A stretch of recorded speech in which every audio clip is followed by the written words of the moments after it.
What's up, everybody? It's Ghost Cult Keefe of GhostCultMag.com, and we're here with our friend Nick Burks of War Cloud and a million other bands. How are you doing, Nick? Hey, doing great, Keefe. How are you doing? I am so good, man. It's good to see you. Like I said, we met in person over a year ago. Followed your career since and backtracked and all the millions of bands and projects you're in. Super pumped to see the War Cloud artwork right behind you. That's really great. Yeah. Because let's like take out all the mystery. Hey, y'all, here's what I'm promoting. Yeah. Right. First and foremost, I sincerely hope that you and all your friends and bands and your family and everybody is safe at this time, because it is just a shit show out here. And it sucks how much I've had to talk about this in every interview with everybody all over the world. But like, I feel compelled to just like, let's talk about metal. I want to ask like how you are and see that everybody is okay. Yeah. Well, thank you for asking and the genuine concern, Keefe. It's great to see you, by the way. Yeah. But that's I think that question and like the way things are happening now is kind of like you have to. How can you not? So, and like other interviews I've done where it's like, that's always the thing. And it's kind of like, it's nice to talk about. So to answer your question, pretty good right now. I'm in Fort Wayne, Indiana, and it's okay here. Everything's kind of locked down. You can do carry out restaurants and stuff like that. My mom and my sister are in New York City. My mom's stuck up there. She wanted to see the birth of her first grandson. So my sister gave birth during like COVID. It's been really wild. My dad's in Kentucky. All the bands I'm in, they're all over the United States. So we're just like checking. It's pretty gnarly, but like everyone's in good health. Everyone's cool. Just dealing with it. So there you go. There you are. Well, congrats on the new family member. And I'm in Brooklyn still, and it's crazy here. But we're managing. I would personally prefer if people were a little more scared. A buddy of mine related it to this. He's like, yo, if you got the COVID and you got like zombie sores all over your body, which you love zombies. I love zombies. Like if you suddenly turn into like a zombie or got a fig, not that I'm wishing bad on people, but like if it was really like, if you looked sick outwardly, like, or you could just like, oh my God, that person has it, you would be a little more scared. And I think people are a little more laissez-faire because it's like, I don't feel sick. I must not have it, and I think we're all going to find out when we get this antibody test that we all kind of had exposure to it and nobody is safe and like a lot of craziness. Like the zombie parallel was like many tours that happened in the month of March, because it was like March 13th when everything was like official lockdown. So like we were on tour at that time, and like people would wake up in the morning and like they would start coughing, like then they would stay up all night, whatever, right? And then like the next day they would start coughing, and you could hear them like suppress that kind of cough even, because they'd be scared about like the zombie bite kind of thing. And that was like 2 months ago. So like the story's like funny now, but like then we were just so like, I don't know what's happening. And you'd roll into like Massachusetts on the road during that time and everyone's wearing a face mask. And we were just like, whoa, so definitely the zombie parallel has crossed my mind a bunch. And and you can like, and what you're saying, like people would take it more seriously if it was like you saw that face to face, but symptoms, you could be asymptomatic and then give it to someone that has it. So I totally see that. And I know a bunch of people who've had it and beat it, but it's just very scary out here. And it's kind of funny. You were on tour with Stonecutters, which you just had like a zombie themed EP and merch. Yeah. I know. Beautiful timing, universe. Dude, like, oh my God. I forgot which band had the song Pandemic, but there was like a thrash band that song. I mean, every death metal, thrash band, black metal bands talking about plagues coming from the sky, and like every thrash band has a song about the apocalypse and the end of the world. Every black metal band is wishing for this. Every death metal band is like, bring forth the plague. And it's like, oh, word, you made this shit happen. If it starts raining frogs, I'm gonna hide under my bed, man. Like, creeping death kind of thing. Oh, for sure. Like literally, it is a creeping death. Like, but I know. But any case, great to see you. Great to hear from you. New War Cloud album out this week. Earhammer Sessions, Ripple Music. Congrats, another Ripple release under your belt. And Yeah. you know, let's hear about. You guys have been planning a release for a while, and then just let's dial it back for a second and finally get onto music and talk about this album because it's badass. A lot of Thanks. great songs, a lot of, and it feels very live. I don't know how Mhm. you guys recorded it, but it feels like very hot, you know? Yeah. Well, the whole premise of this one was Warcloud. They've been a band. I'm new to the band, and I joined in 2019, and we like just started touring immediately. Like they last guitar player stepped down. They got me, and they had all these dates lined up, and I was stoked to do it. And it was kind of one of those things. I look at like you know, when like Thin Lizzy or Whitesnake would get a new guitar player, they would always, or Motorhead would do the same thing, or Maiden. They would get a new guitar player, and he would play the old songs live differently, and they would serve them. You could say that for Ozzy's guitar players too.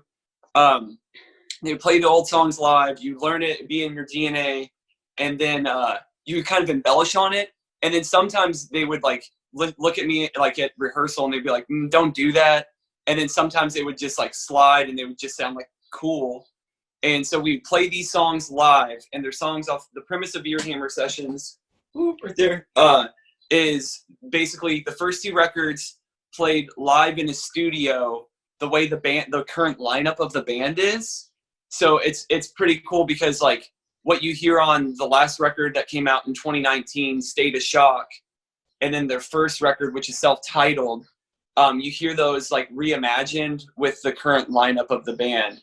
And we love these songs so much because we play that. The track listing is our set list, and so it's kind of cool that it's coming out now, I guess, because there's no live music, and it was a live in studio thing. We just said fuck it and just took a week and recorded it really quick. So yeah. It sounds very fresh and very jammy. Who's your friend? Oh, this is Bronson Hellhammer. It's actually my girlfriend. She like loves animals. I do too, but this is her standard poodle, and he won't leave me alone. So he'll just be here for the interview. That's fine. He's adorable. I just I wanted you to introduce your friend. Maybe he has an Instagram. Maybe something we can link in. Maybe he has a Bandcamp. I don't know. We want to check out a hot single on SoundCloud. Yeah. I think my girlfriend made an Instagram for him, but I forget the name. So all right. Well, you can always message me. Yeah, man. I also love the animals. I love animals with Instagrams and social media of their own. So yeah, man, just good stuff about the band, and yeah, I think that's really cool. Like a good way to get a release out. Obviously, Ripple was into it, and again, the songs are dope. And I definitely came in on the second record with Warcloud, so I had to backtrack and like discover the others. So yeah, I'm really digging this stuff, and it sounds great. And cool. Hopefully there would have been a tour to support it, which is just I don't know. I know you're in so many projects. It must be very strange to have like an album coming out and no way to give it to someone person to person. Yeah, it's really strange because the whole point of this was like, right, actually this day that we're talking, like we would have been playing here in Fort Wayne, Indiana, for the listeners at home. And it was just kind of weird to like not have any tour for this because it was kind of be like Raw Dog live in studio record tour, and then like this coming Friday we would have been in Germany, and so we were gonna like do this whole tour off of it, kind of like a World Warcloud tour, and we were really stoked to like hit the ground running with it. And this happened, but there was a lot of bands like on our echelon of band that like can't really stop the record from coming out, and you're just kind of like, well, whatever, let's just get it out. We'll figure out a creative, clever way that's not cringy, asking for like for whatever from a fan. And if anything, you can listen to it and then learn about the band or hear the songs reimagined. So like it's something fun and live and new, and it's better than hearing this just bummer stuff every day. I don't know. There's new music, so have fun, enjoy it. I agree. Yeah. I think music is going to get us through this thing. I have been just, other than podcasts, I've been just down a rabbit hole with all kinds of new music and my classic stuff. And Yeah, music is, I think if you don't have a particular business reason not to put your record out, you know, oh, like I absolutely can't put a record out because I'm a giant band and we sell a lot of Yeah. physical merch and my bundles are not going to be ready. Like I respect that. And some of the labels have to do what they have to do. I know like I'm a big fan of Frontiers Records in Italy, and they're, you know, obviously the ground zero of the coronavirus Yeah. pandemic, and like the factories were all shuttered and they're like, okay, we have to push our records back. And I think they were pushed back from like April to May and now May to June. But like Yeah. they're like definitely coming out in June. They're opening back up slowly now because they're ahead of America. They went through the worst of it already. And so, you know, like if you have to make a business decision, I respect that. But I like that you guys are like, no, we're gonna just put it out and whatever. You know, Yeah. nobody is in this thing really at our level to get rich. We're all in the fun-derground, and we Yeah. you know, we Fun-derground. yeah, the underground. We wanna, you know, we do music because we love music. I know that we've hung out, and I know how Yeah. passionate you are just about guitar and this life and this lifestyle. You know, so, Yeah. and I'm sure the rest of the band would say the same thing. It's like, no, of course we're gonna put our record out. Like, yeah, Yeah. We were like, well, we had the whole like a lot of bands, they have their whole year lined up. And we had our whole year lined up with like the record and some other things in store. And we were just like, well, we waited we talked for like a week, and then we were just like, who cares? Just put out new music, like, you know, something, as opposed to being radio silent. And then I don't know, just, you know, we're trying to be strong about it. Yeah, but yeah, nothing to complain about. It was yeah. I fun as mean, hell to record. oh, yeah, for sure. And I bet, you Yeah. know, listen, like I don't begrudge anybody right now unhappy, like, yeah, you know, like, oh, you know, this kind of cramps my style, I don't know how to adapt, and nobody, you know, we're all facing this together for the first time, all of Yeah. us. So, you If, know, there's no as I'm itchy as fuck today, I don't know why I'm all itchy, but it just got very suddenly hot the last few days in New York, so I think just like I want to peel my whole fucking face off like Hannibal Lecter, but anyway, sorry. are you fine? Until like, So cool. yeah, thanks. Don't touch your face. Fucking hell. Anyway, Yeah.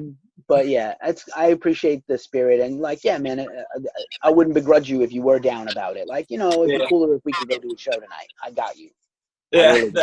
Like, I get it. This is what you do. This is your life.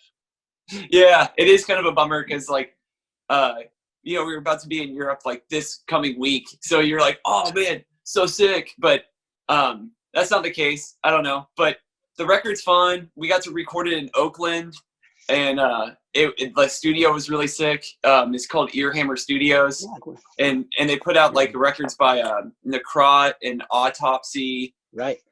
Saviors, Lecherous Gaze. So it has this really cool, dirty Oakland metal sound. And the band used to be based out of that area. Right. They recently relocated to Austin, Texas, but we wanted a piece of that history on a record with the lineup. So pretty cool. And Greg Wilkinson, the guy that runs Earhammer Studios, he plays in a band called Death Grave. They're super awesome. They've toured with Exhumed and Necrot. Yeah, the guy's awesome as hell, and he's put out amazing metal. And it was cool to be a part of that. I know I need Necrot and Autopsy, which are like extreme metal bands, like super deathy kind of stuff. And we're more along of like Motorheady. So it's cool to be in there and get that vibe and everything, and then take our spin on it.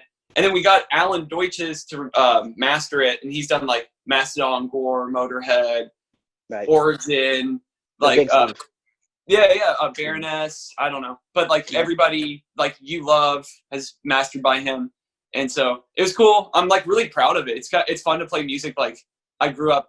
It's like music tribute to like the music I learned how to play guitar to. So, you know.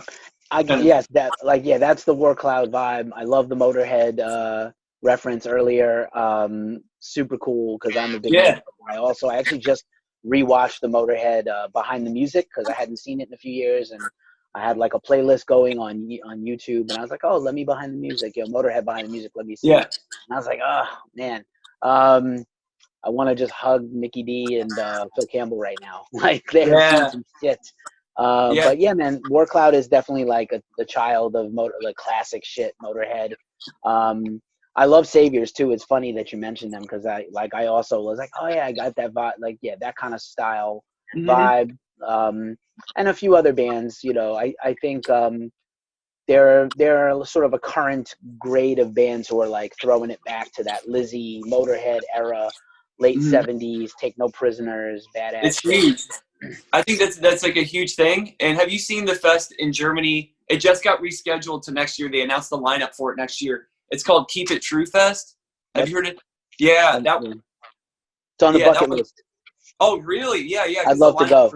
The lineup for 2021 is like Loudness, Sirith Ungol, Hellstar's even playing it, which is pretty crazy. Hellstar, like they're just like a Houston legend, kind of thing. Yep, Yeah. Man's a singer. Yeah, pipes of craziness.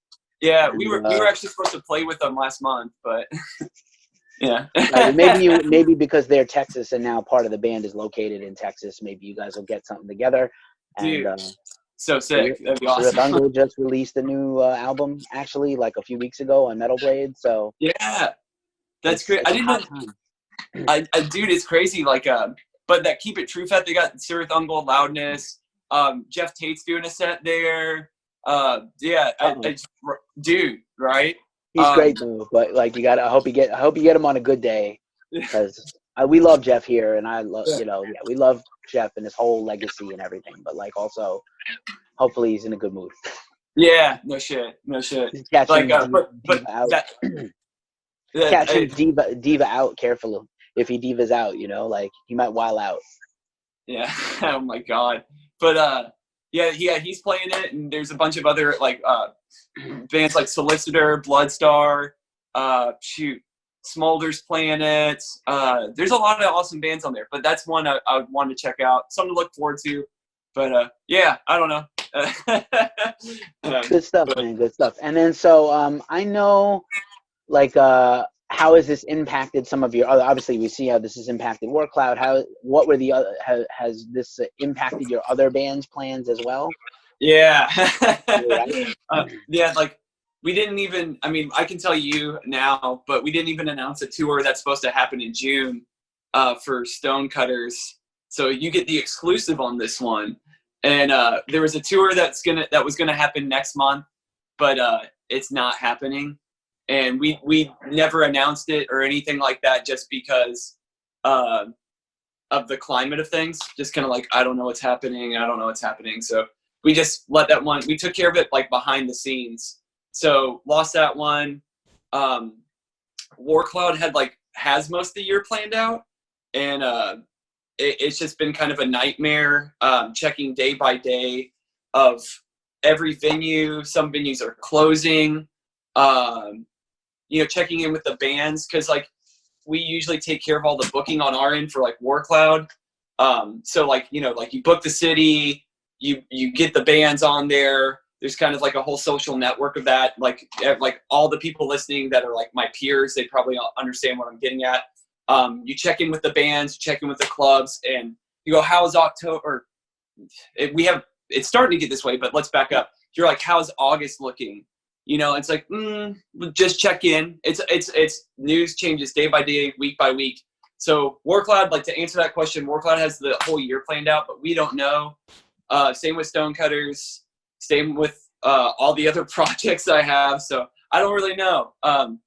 But what I think the down, I guess with the downtime, like where my mind goes is I'll just keep practicing and then writing new music. So I'm in the music department of songwriting. It's like I'm really flexing that muscle and like working on that a bunch. So that's what I'm doing, not to go crazy or take that anger and just like not do anything creative with the negativity, turning it into something creative, So right. I don't know. That's healthy.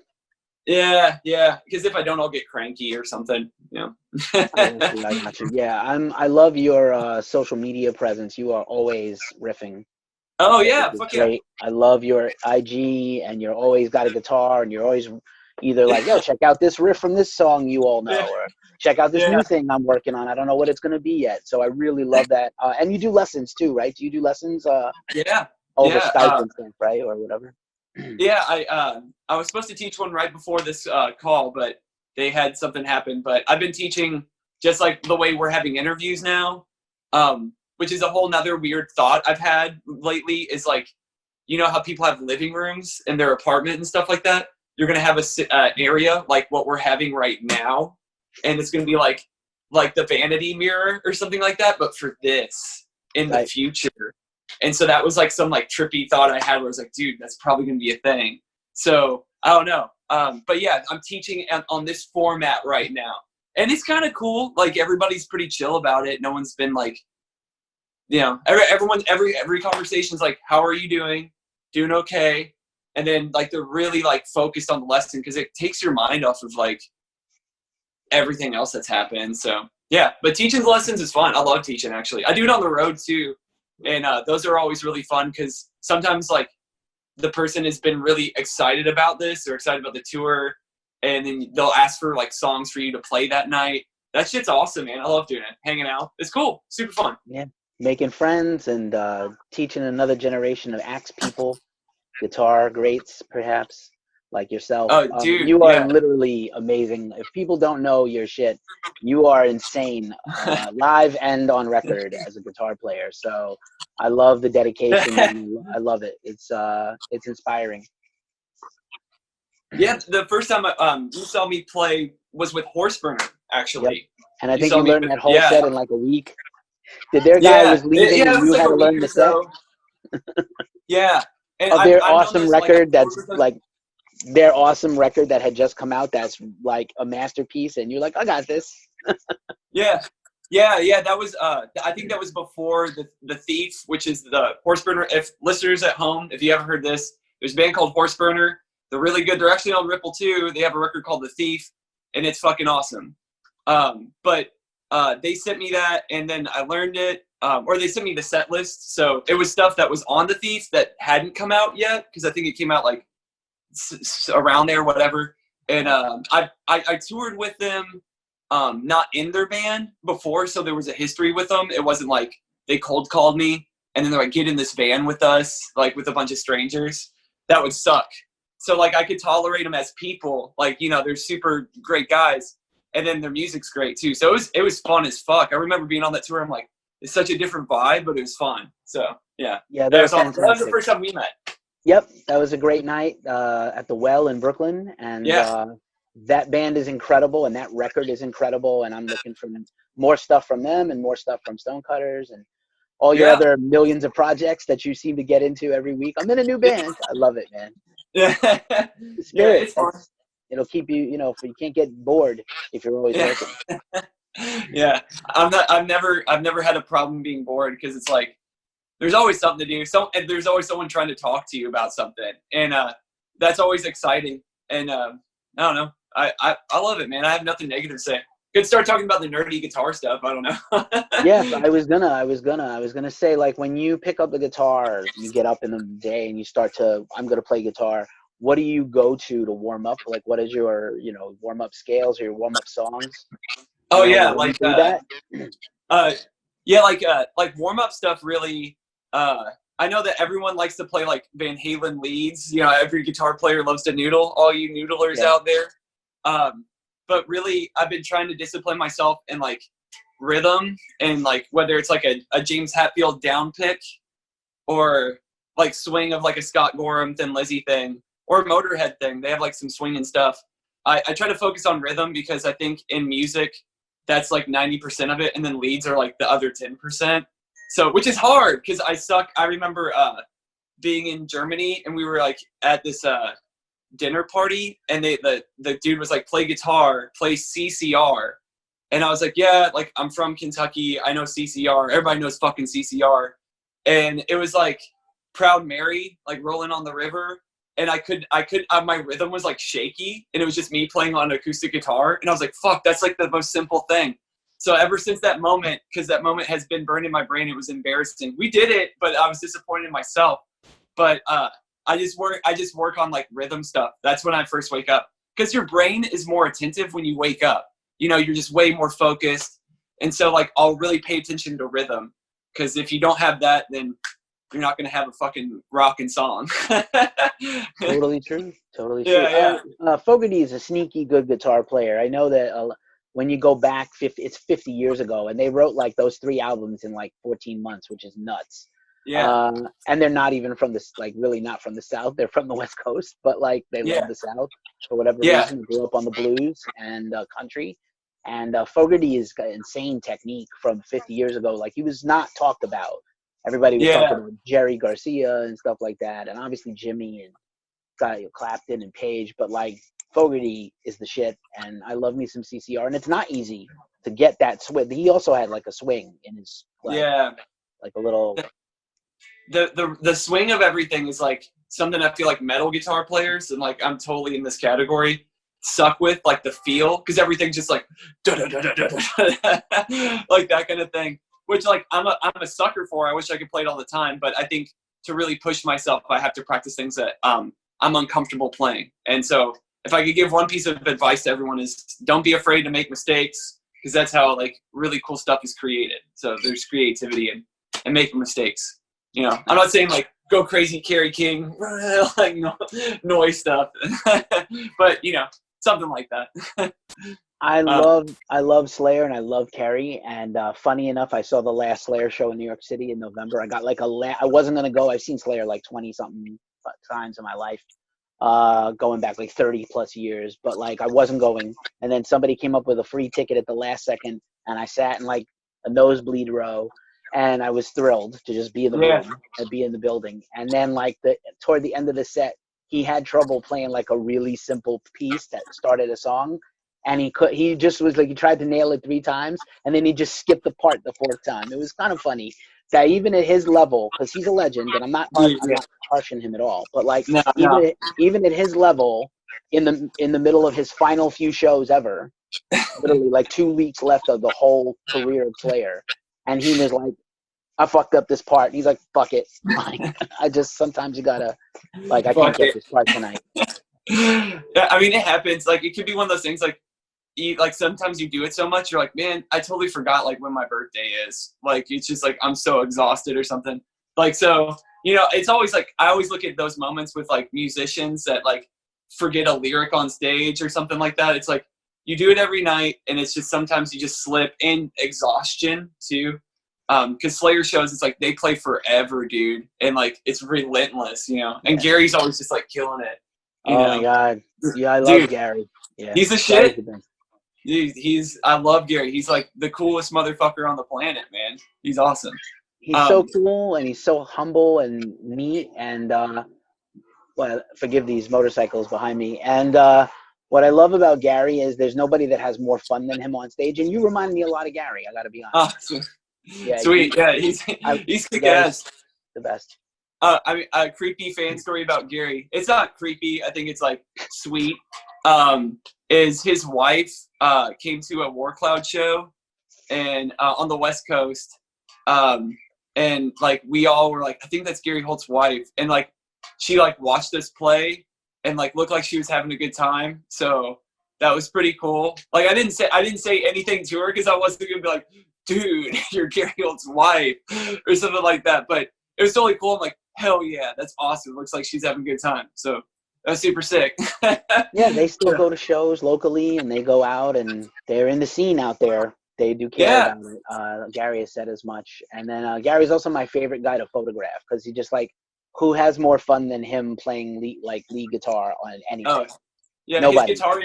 His guitar interviews are great because he'll talk about his influences and he'll be like, you know, Richie Blackmore will play like Rainbow, like Stargazer, or he'll play like some Ted Nugent. It's like he kills it, man. So great. Yeah. But yeah, man, you got a lot of that in you too. Like your passion for the riffs, your passion to solo. You're just a showman. Live, which I think is important. A lot of bands are not focused on that anymore about putting on a good show. We'll see when we get back from all this. That's man. Like let's hear it from listeners at home. Listeners at home, who's your favorite Showmanship band if you had to pick one? Yeah, and so that's a great question. So listeners at home, answer that one. Who would you have? Like as like maybe you could pick three. Pick three. Gary for sure because he's just you know. If I'm limited to guitar players, since you're a guitar player, we're talking guitar players. Yeah. So listeners at home, favorite showman guitar players. So a little different. Yeah. Gary for sure. Mm-hmm. I'm on the spot now. I'm usually asking the questions. Yeah. Now I'm on the spot. Um, yeah, for sure though. I love Terrence Hobbs of Suffocation Oh, for dude, death he's metal, killer. and he's Killer. into it with every riff, and like he's very practiced, and there's periods of time when he's going to be very excitable, and other times when he's like, this passage is difficult, I'm going to focus and just concentrate. Yeah. But Yeah. he's one of those guys in death metal. He doesn't need to like watch what he's doing. He can just kind of make eye contact with the crowd and focus and things like that. I really love that about him. And then, oh man, so many other great guitar players, but I'm going to single out, this might be goofy, but I love Adam D from Killswitch Engage. Dude, yeah, he's crazy. He's so like, it's not just like his ego is ridiculous and his personality on stage is hilarious, but he's so good that he can fuck around and joke around and entertain and be a clown and nail all his parts without fucking up. And he's extremely smart. Like, He's super smart. He's recorded all those like that whole genre of kill switch music. He's recorded all those bands, so like, and he doesn't like, he never needs to remind you. Like, he's just so cool. Like, yeah, dude, I saw them on the Crowbar tour they did last year, maybe 2 years ago. That was really fun. And yeah, they still got it, man. They've been doing it for a long time, and they haven't skipped a beat, man. And he's always done that same, like his energy and like his whole like his stage moves. He like hasn't stopped. Like, yeah. So that's pretty awesome. I think he ended up jumping off the drums and going to guitar so he could do that shit. Wear a cape and pick on the hey pussies, pick on the crowd. And like, I'm here to drink till I black out. It's kind of it's. I mean, there are tons of guitar players. I love tons of guitar players for different reasons, but like those are just three that come to the top of my head who I've enjoyed live. How about you? Who are your three most entertaining guitar players? Okay, so the Terrence Hobb pick was really, really cool. I love all the Suffo stuff, man. Right off the top of my head is Prince. Prince is the best. Of course. Yeah, like his greatest. Like, dude, like watching him play guitar live, you're like, damn, dude, he's just killing it. So good, so emotional. It's just like, fuck, man, he's killer. So like, showmanship wise, he's just got it. The guitar toss trick, that's just like so sick. He's easy for sure. John Sykes, he was like Whitesnake dude. Yeah, Blue Murder. Dude, he's so sick. Like the other night we were watching him cover. It was him playing guitar with a band covering Bad Boys, Whitesnake song, and he's just like singing it and playing it, and his voice is incredible while like playing this stuff. And he did Still the Night too, and he was just like playing guitar and singing it. I was like, holy shit, like crazy. So John Sykes, because he's just like, it's effortless for him, and he can like, he's just like smiling and playing. It's like unreal, man. He's so cool. So we got Prince, John Sykes. I don't know. It seems like you just pick anyone that either played in Whitesnake or Thin Lizzy, and they're all like, yeah, man, it's really good. He was great. That's tough. Because there's so many awesome like showmanshipy kind of guitar player stuff. You could be more like into the introvert ones. Like I feel like Chuck Schuldiner or Schuldiner, I like his kind of thing was, I've heard people say both, but okay. I think his stuff like in the later year death, not so much the early originator death metal, but like the progressive stuff. It was really interesting watching him. And I remember seeing that stuff, and like his picking hand would be going like this while he was like singing.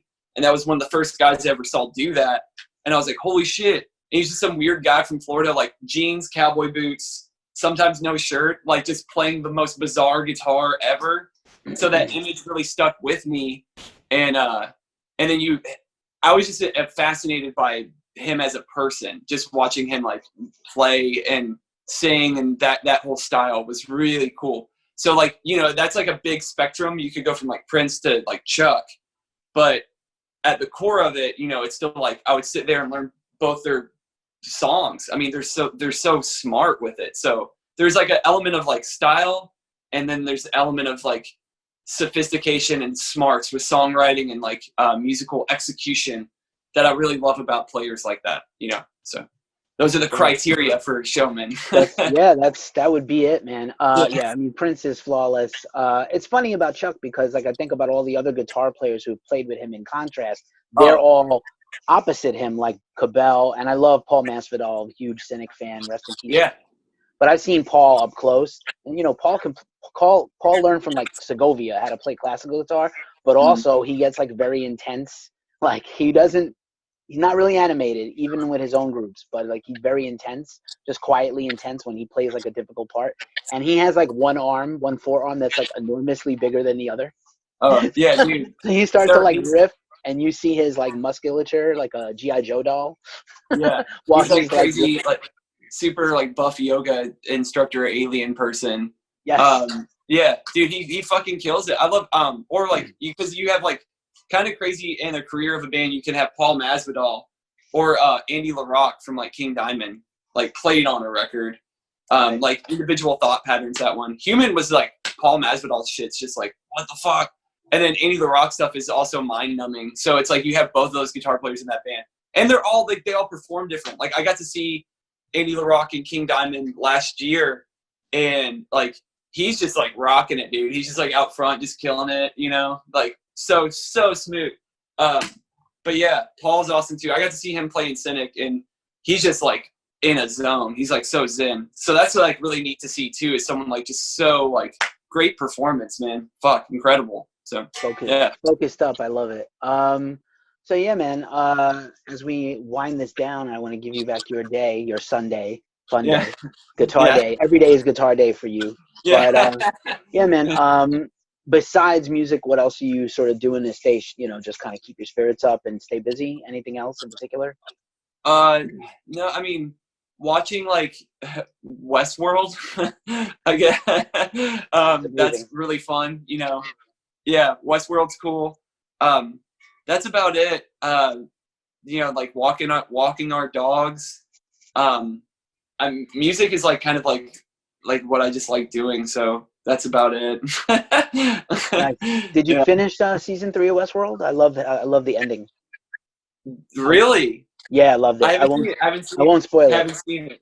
No spoilers. No spoilers. Never. I never. Okay. I hate people who spoil stuff. I get mad. Okay. Well, I get mad at people who spoil stuff. I'm behind on a few TV series that I just don't have time to keep up with, and it's like, well, I'm gonna have to watch this soon, or it's gonna get ruined for me. You know, like. Well, Westworld is beautifully done. I'm excited about another season. They already said they're going to be another one, a 4th one. So I actually really liked the movie. It wasn't like the greatest movie, but I loved the movie as growing up. And so I love this TV series. Yeah. Like, because the 70s sci-fi, like, guy that directed Jurassic Park did the OG one. Yeah. Cool. Well, yeah, that's about it. I'm kind of just doing music and maybe trying to book tours for the winter, if that's even doable. So that's it. I appreciate your as always, your buoyant, sunny personality, bro, and your PMA. You have a lot of punk rock PMA about you. Like, I love the positivity. I get kind of down in the dumps and then I come back up again, so I guess I'm more like a sine wave.